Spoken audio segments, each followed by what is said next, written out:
So, ayan guys, alam niyo sobra ako nalulungkot kasi ayan may nag-post, grabe parang payatas na nakakahiya sa mga dayo, karatig bayan natin.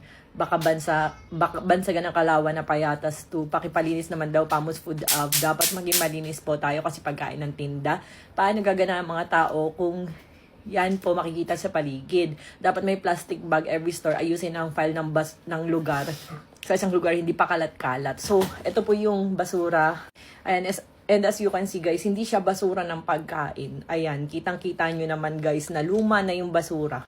And ayan, dahil pupuntahan ko yan ngayon at ipapakita ko sa inyo na hindi po yan sa Pamos Food Up. Dahil yung mga tenant doon, sinabihan ko talaga sila na kasi yung mga customer, sa totoo lang, iniiwan nila sa sahig ng yung mga graba, pinapatong nila doon yung mga basura. And sabi ko sa mga tenant, please magtulungan tayo. Yung mga basura, damputin nyo muna sa tapat nyo. Although meron ako dong staff na taga-dampot ng basura, taga-linis ng banyo, kasi talagang gusto ko ma-maintain yung cleanliness kasi kainan yun. So, ayan sabi niya sa akin, nasa labas po ito Ma'am Rosemary. Sabi ko kasi hanapin nyo yan, yung picture na yan, nasan yan? Sabay kong gano'n. Tapos sabi nung isa sa tenant, hindi po atin yan.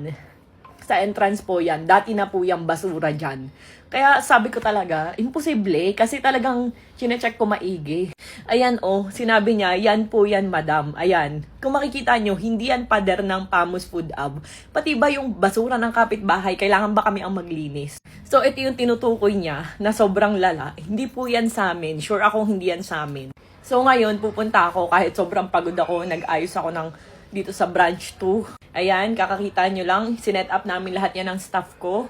Tapos ito, ayan, yung sa branch 2, doon namin siya sa likod. Tapos lalagyan ko ng maraming ilaw. So, sobrang yung pagod. Medyo nanginginig-ginig ako ngayon sa inis.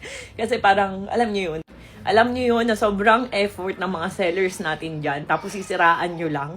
Ayan, ito yung sa branch 1. Kung makikita nyo, bawat tent dyan, sinabihan ko sa kanila na kung maiiwan yung mga customer na mga basura, please, pakidampot. Kasi iisa po yung tagalinis natin dyan. Nag-hire pa ako ng additional. Pero marami akong staff na pumupunta dyan na, pero isa yung fix and may isang guard. So sabi ko, tapat nyo linis nyo muna. Kasi hindi kaya lahat ng staff ko. Pero pinapupulot ko ultimo maliit na basura.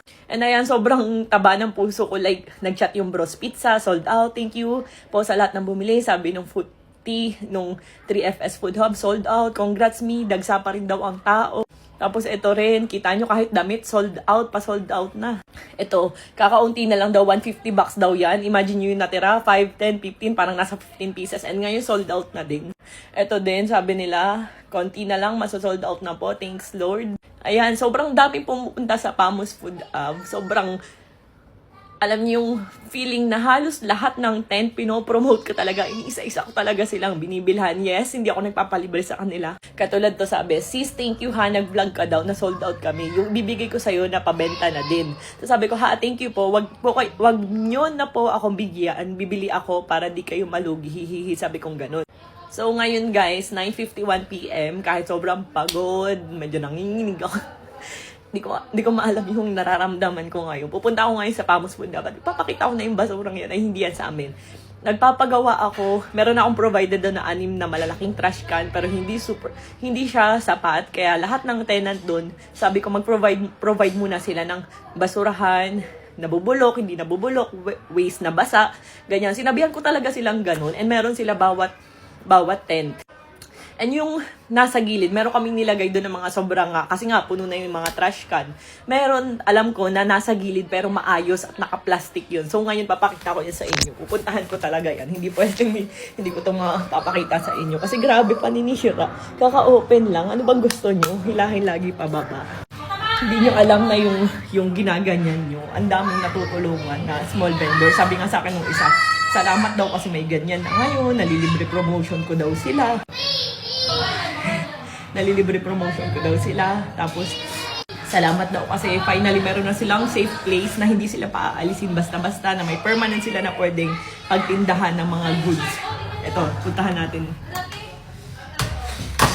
So, ayan guys, papunta na kami sa Pamos Food Hub. Ayan, talagang kahit gabing-gabi na, pupuntahan ko talaga yan. Papakita ko sa inyo na hindi talaga yan sa aming basura. Ayan. So, ayan guys, nandito na kami. And papakita ko sa inyo talaga na hindi talaga yan sa amin. Diyos ko, Kurudi. So, ayan guys, kitang-kita nyo naman. Ayan, kung ano mga klaseng basura yan. May harang pa yan ha. Ibig sabihin, hindi yan sa amin. Ayan. Tapos, ito yung tinutukoy nyo. So, andito tayo sa Pamos Food Hub. Ayan guys, oh. Ito yan, yung pinicturan na yan. Hindi yan sa amin. Oh, kitang-kita nyo. So, ayan, flashlightan natin. So, ayan, kitang-kita nyo. Ayan yung mga pinicturan, oh. Oh, diba? Amin ba yan? Kita nyo? Bakit may mga wire dyan? Oh, sa amin ba yan? Kitang-kita nyo naman na hindi sa amin yan. Sa kapitbahay yan. Ayan, hindi sa amin tong basura na yan, guys. Oh, kitang-kita nyo naman. Sa kapitbahay yan, dito yan.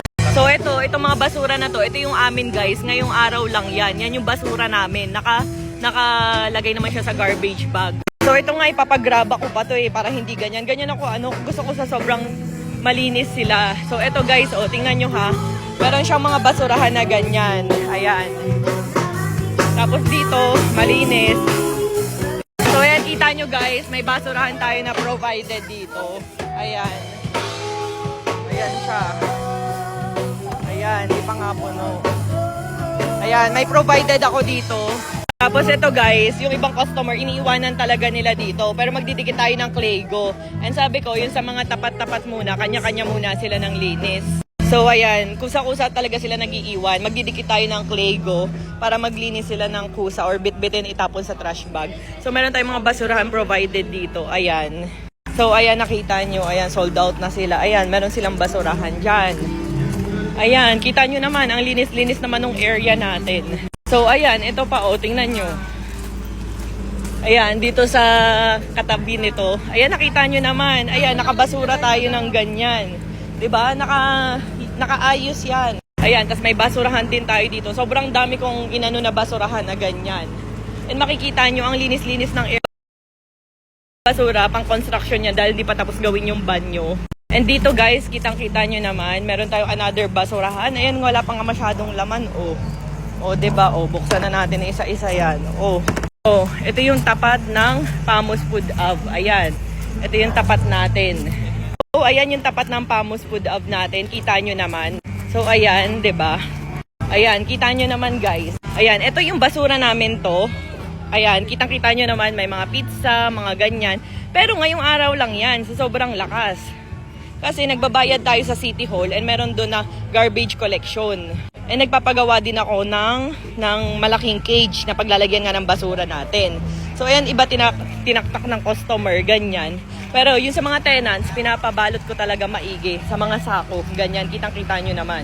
Ayan, ito yung galing sa mga tenants natin. So ito yung basura na ngayong araw lang na to. So kita nyo naman yung area natin guys, talagang malinis yung area natin. Meron lang tayong pinaglagyan. And ito guys, hakutin to ng staff ko. Pinadala ko yung Travis namin para ikarga yung mga basura dun sa truck namin. Kasi sa tutuusin, meron tayong bayad sa City Hall. Lahat ng tent dito, 36 tents ay nagbabayad sila ng 1,000 pesos para sa garbage collection. Eh yun nga, ang problema, hindi kasi araw-araw dumadaan ang truck.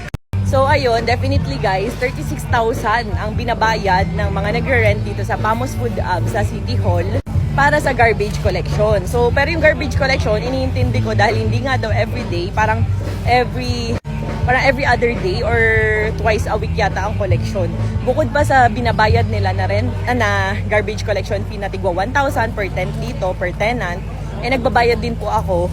Para sa business permit, nagbayad din ako para sa garbage collection. Pero anyway, ginagawan nga natin ang paraan yung mga basura dito. Ayan, kita nyo naman, mga nakasako talaga yan, maayos talaga yung pagkakalagay dyan. Meron lang talagang iilang customer na nagpapatong-patong ng ganyan. Pero yung sa mga tenants, kita nyo, nakabuhol, nakasako. Ayan siya. And sa totoo lang guys, hindi ko naman din alam kung saan itatapon yung mga basura na yan.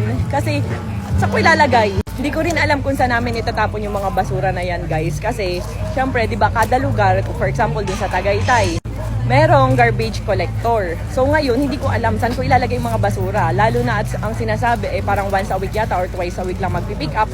So, feeling ko naman, hindi namin kasalanan na maglagay ng mga basura dito. Lalo na at nagpapagawa naman ako ng malaking garbage, yung parang may net-net na bakal.